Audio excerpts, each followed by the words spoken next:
اعوذ باللہ من الشیطان الرجیم بسم اللہ الرحمن الرحیم۔ یہ ہمارے معاشرے کے اندر ایک غلط فہمی پائی جاتی ہے کہ اگر کوئی عورت اپنے شوہر سے طلاق حاصل کرنا چاہتی ہے یا نکاح کو ختم کرنا چاہتی ہے تو وہ اپنی مہر کی پیشکش کر دے کہ میں مہر معاف کرتی ہوں، یا کوئی اور مالی پیشکش کر دے کہ میں اتنے پیسے دینے کو تیار ہوں، لیکن مجھے اپنی نکاح سے خارج کر دو، مجھے آزاد کر دو۔ لوگ یہ سمجھتے ہیں کہ یہ جس طرح عورت کو حق ہے کہ وہ یہ مطالبہ کر سکے، اسی طرح شوہر کو بھی یہ حق ہے کہ وہ جب بھی یہ مطالبہ ہو تو وہ فوراً اس سے پیسے لینے کو تیار ہو جائے اور مہر واپس لینے کو تیار ہو جائے اور اس کو اوپر کوئی مالی ذمہ داری ڈالنے کو تیار ہو جائے۔ یہ خیال بالکل غلط ہے قرآن کریم کی روشنی میں۔ مرد کے لیے عورت سے اس کو طلاق یا نکاح کے فسخ کرنے کے مقابلے میں کوئی معاوضہ وصول کرنا صرف اسی وقت جائز ہوتا ہے جبکہ مرد کی طرف سے کوئی خرابی نہ ہو، کوئی زیادتی نہ ہو، کوئی تنگی نہ کی جا رہی ہو، عورت کے پاس کوئی ایسی معقول وجہ نہ ہو کہ جس کی بنا پر وہ علیحدگی چاہتی ہو، شوہر کی طرف سے کوئی ایسی بات نہ ہو، لیکن عورت ہے جو کسی نامعلوم وجہ کی بنا پر یا ایسی وجہ کی بنا پر کہ جو دوسرے لوگوں کی سمجھ میں نہیں آ رہی اور بلا وجہ وہ مطالبہ کر رہی ہے کہ مجھے طلاق دے دو یا مجھ سے میرا نکاح ختم کر دو، مجھے نکاح سے آزاد کر دو، یہ مطالبہ بغیر کسی معقول وجہ کے ہو رہا ہے، اس وقت شوہر کے لیے جائز ہے۔ اس وقت اگر وہ پیشکش کر رہی ہے کہ میں اپنا مہر معاف کرتی ہوں تو بے شک شوہر کے لیے جائز ہے کہ اس کو قبول کر لے۔ لیکن جہاں اس کی طرف سے کوئی غلطی نہیں ہے اور غلطی بلکہ شوہر کی طرف سے ہے کہ وہ تنگ کر رہا ہے بیوی کو اور اس کی طرف سے کوئی خرابی پائی جاتی ہے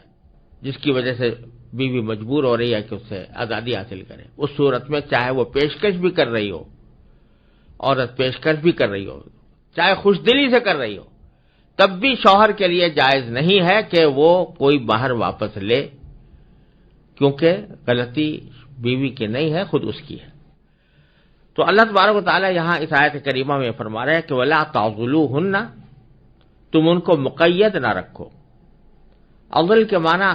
مقید رکھنے کے آتے ہیں، روکنے کے آتے ہیں، منع کرنے کے آتے ہیں، اور بعض اوقات تنگ کرنے کے معنی میں بھی آتے ہیں۔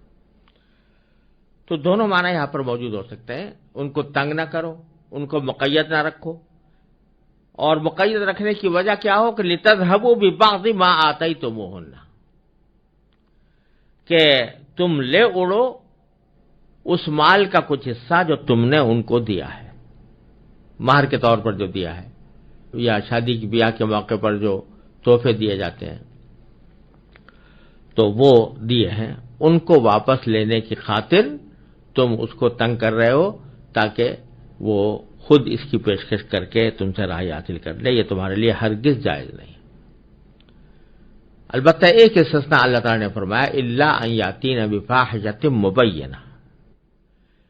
الا یہ کہ وہ عورتیں کھلی بے حیائی کا ارتکاب کریں، یعنی کوئی بے حیائی کا کام کیا، کھلی بے حیائی کا ارتکاب کیا، معاذ اللہ اس بدکاری میں مبتلا ہو گئی عورت۔ اب جو عورت بدکاری میں مبتلا ہے اس کو شوہر اپنے پاس نہیں رکھنا چاہتا اور وہ چاہے تو طلاق بھی دے سکتا ہے، لیکن اس صورت میں اگر بیوی پیشکش کرے کہ معاف کرتی ہوں اور مجھے تم اپنے نکاح سے آزاد کر دو تو اس صورت میں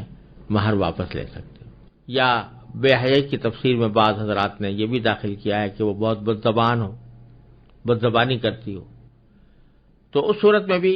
گویا غلطی اس کی طرف سے ہے، جو نکاح کا رشتہ ٹوٹ رہا ہے وہ اس کی طرف سے ٹوٹ رہا ہے،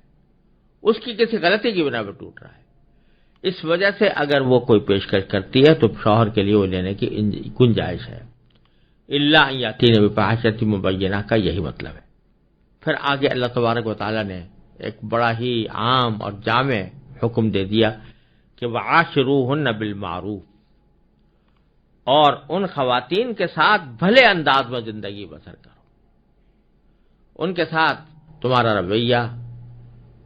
خوش اخلاقی کا ہونا چاہیے،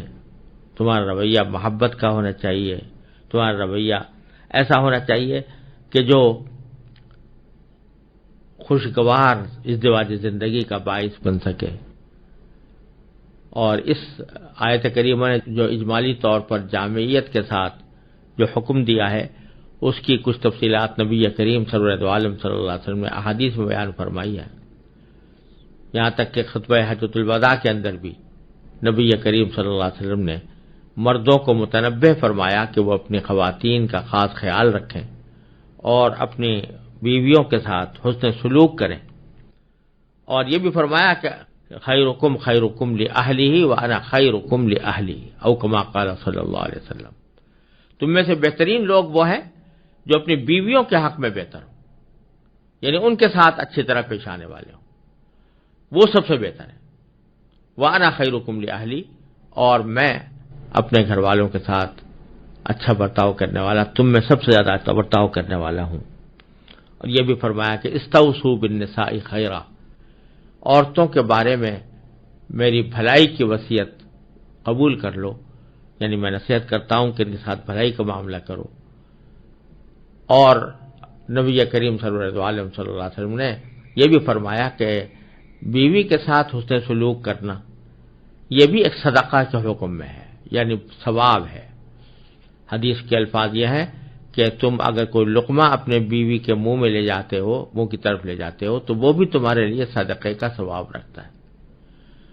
تو اس لیے یہ نہ سمجھنا چاہیے کہ میاں بیوی کے جو تعلقات اور ان کی جو باہمی ازدواجی زندگی ہے یہ کوئی خالص دنیاوی کام ہے اور اس کا اسلام سے اور دین سے کوئی تعلق نہیں۔ یہ دین کا ایک بہت اہم شعبہ ہے کہ آدمی کا برتاؤ اپنے گھر والوں کے ساتھ اچھا برتاؤ ہو، اسی کی تاکید فرمائی جا رہی ہے کہ وعاشروہن بالمعروف، ان کے ساتھ بھلے انداز میں زندگی بسر کرو۔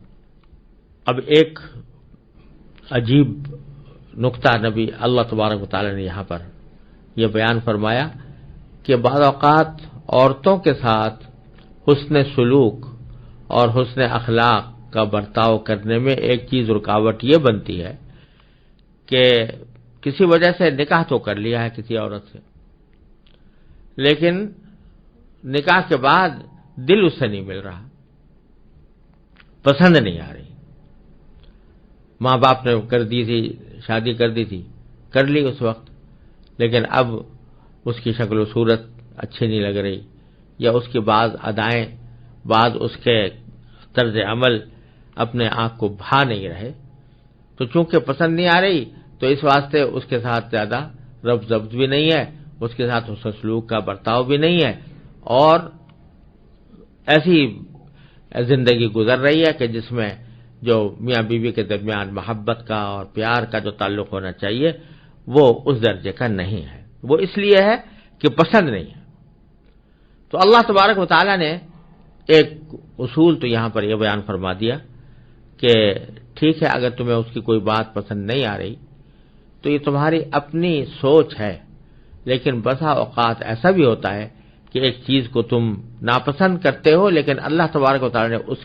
اس میں تمہارے لیے بہت بڑی خیر اور بھلائی رکھتی ہوتی ہے۔ تو فرمایا فَإِن كَرِهْتُمُوهُنَّ، اگر تم ان کو ناپسند کر رہے ہو، فَعَسَىٰ، تو بہت قریب ہے، یہ بات بعید نہیں ہے، عین ممکن ہے، ان تکرہوا شیئا، کہ کوئی کسی چیز کو تم ناپسند کر رہے ہو، وَيَجْعَلَ اللَّهُ فِيهِ خَيْرًا كَثِيرًا، اور اللہ تعالیٰ نے اس میں تمہارے لیے بہت بھلائی رکھ دی ہو۔ تو محض ناپسند ہونے کی وجہ سے تم اس کے ساتھ برائی کا معاملہ نہ کرو، بلکہ یہ سوچو کہ ہو سکتا ہے اللہ تبارک و تعالیٰ نے اسی کے اندر میرے لیے خیر رکھی ہو۔